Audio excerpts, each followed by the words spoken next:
oh, they're trying to make an example. Yeah, like, actually, I am trying to make an example out of you. I don't want anyone else to do this dumb shit that you just did. You know, you go into a good company that cares about its culture, and they're going to have the article up on the wall that they opened a new building, or they finished this project, or whatever. They're gonna talk about their history and what they've done. And that becomes part of the culture, and it drives the culture, and it gives people something to be proud of. And look, you don't have to be a military organization to do this. You have a company, you have a team, you have a sports team, you're a high school sports team. That's why they hang up those banners, right? That's why they hang up the banners in the wrestling room of who won state, who won masters, who won That's why they do that. They're trying to create that culture inside the organization. That's why they do it in the NBA. You look up at the rafters. I mean, come on. Why are they doing that? The culture. Like the Celtics, bro. I mean, you know, the Boston Garden back in the day, right? That place was like, it was culture. It was the culture that propelled and made the Celtics. So, and you can do that whatever organization you're with, and we see that now. You know, you go into a good company that cares about its culture, and they're going to have the article up on the wall that they opened a new building, or they finished this project, or whatever. They're going to talk about their history and what they've done. And that becomes part of the culture, and it drives the culture, and it gives people something to be proud of. So that's another huge thing that you can do to develop culture inside your organization. Rewarding good behavior that supports the culture, and mitigating behavior that does not support the culture. What does that mean? Well, in the military, we have an award system, and believe us, it is far from perfect, but it does reward people for doing the right things. And you only get, if you look at the definition of the awards, they are 100% aligned with the culture of the organization. That's what they are.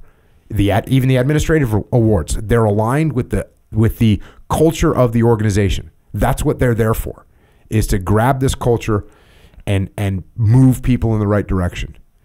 And then when people do things that are outside the culture, you got to give them a little bit of a beat down. Those all hands captain's masks, when someone really screws up and they're like, yeah, fantail, or the air deck. What the hell? Why can't I think? What's the name on an LCD? What's the name of where the helo land? Flight deck? Flight deck. Yeah. Flight deck, all hands, freaking 16 hundo. Boom. Out. The punishment gets meted out right there. What is that? What are we trying to do?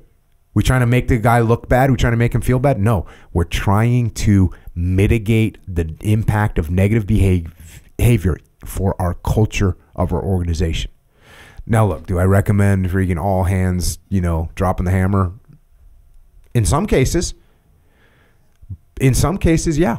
It is. If you've got someone that's done something that we can't have inside of our culture, man, you gotta kind of make an example out of them. That's the word, right? And a lot of times that has a negative connotation. Oh, they're trying to make an example. Actually, I am trying to make an example out of you. I don't want anyone else to do this dumb shit that you just did. So everyone's going to sit here and watch this captain's mask go down, and they're going to see the punishment that I give you. And I want everyone to understand how jacked up this is. So there's a reason for that. That's, to me, that's the kind of a great example of trying to mitigate bad behavior for the culture. And guess what else they do? And this I know we've all seen. Where do you get your awards? Do you get your Bronze Star with a V? Do you get that in the mail? You shouldn't, because that doesn't help our culture. You should get it in front of the command. Everyone should be there. They should all be seeing, oh, this guy did what SEALs are supposed to do. He's being recognized and rewarded for it. That's what it is. And it should mean something.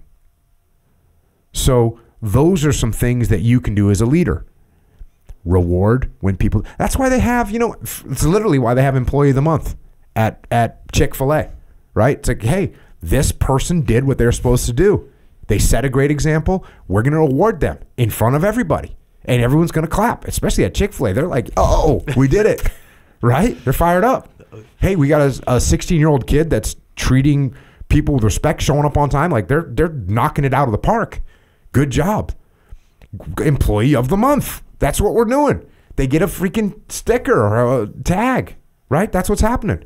When I was at OCS, if you were on your name tag, you had like whatever you were the top in was, you could be military, academic, and physical. If you were in the top of those, so if you were like had the high academic score, you get, it says, you know, academics.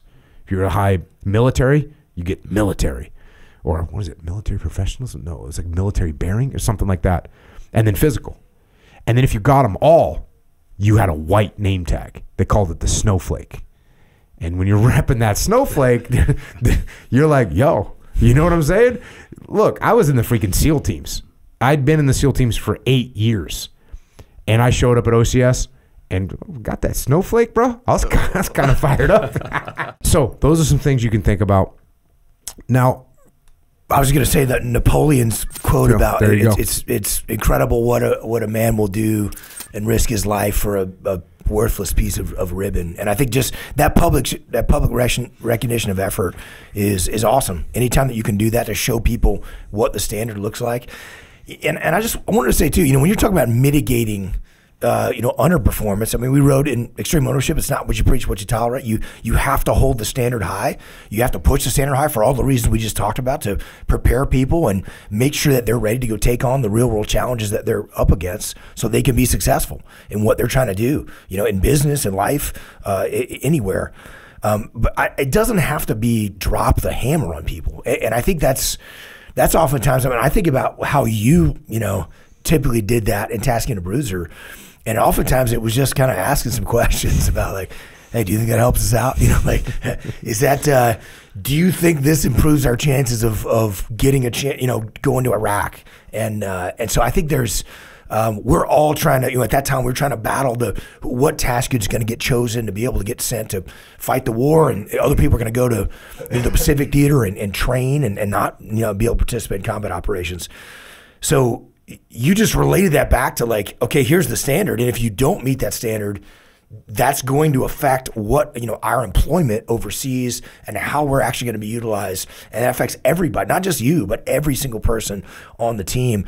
And so I think it just, whether you're asking some earnest questions and letting them come to that example, or just saying like, hey, let's redo that. Mm-hmm. We're going to redo something that needs to be redone until we get to the quality that we need to, or we have the standard that's actually achieved.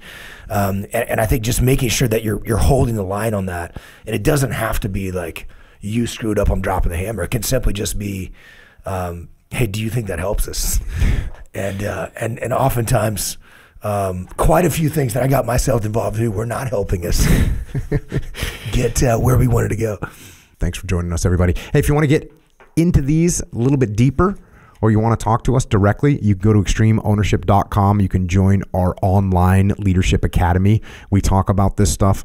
This stuff is what we live for. And in the meantime, thank you for listening to us debrief.